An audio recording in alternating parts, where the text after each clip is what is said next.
In easy way, paano drawing si Jollibee? Tignan niyo mukha niya, guys. First, gawa kayo, buuin kayo ng isang hugis. Ano yan? Heart, then isa pang hugis. Heart, then yung kanyang hugis na ayan. Uno. And si Jollibee ba may mata? Meron ba siyang mata? Meron ba siyang kilay? Check nyo. Meron ba kilay? Wala. How about eyelashes? Wala din. Ano bang meron sa ulo? Yung ano?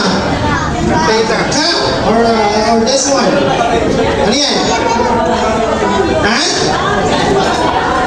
Parang Mata? mukhang, Meron ba siyang mata? hindi parang mukhang unggoy. Malaki, maliit. Ha? Malaki. Okay. Yan. And, how about nose? Meron ba siyang nose? Ha? Meron. Okay. Small or big? Small. How about mouth? Meron ba siyang mouth? Sad or smiley? Kamukha ni Ken. Smiley. Alright. Ken. Smiley. Okay. And how about ears? Meron ba siyang ears? Ha? Meron. Okay. Ang pangit daw sabi ni Kaylen. Pag-iba na parang unggoy na to. Pag tinatawag mo mga tingin niya. Oh, Ala si Ken. Ala. ito si Jollibee, unggoy na. Ala. Ano namang hinahala-hala niyo? Ano bakit nangyari? Ala.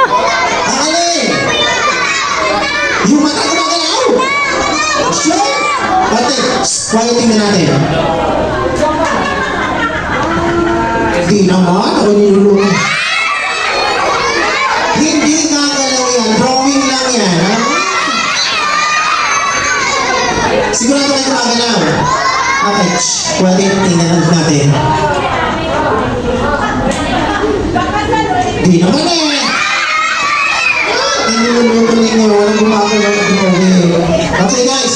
Actually, this is not a Jollibee. This is my best friend.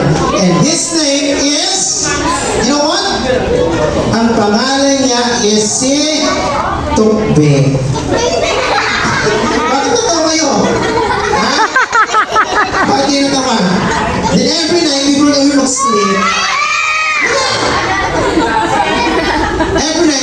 mag-sleep, meron kami favorite song. Ano yung ito? Wala na.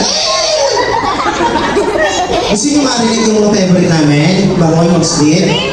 Watch this. Okay.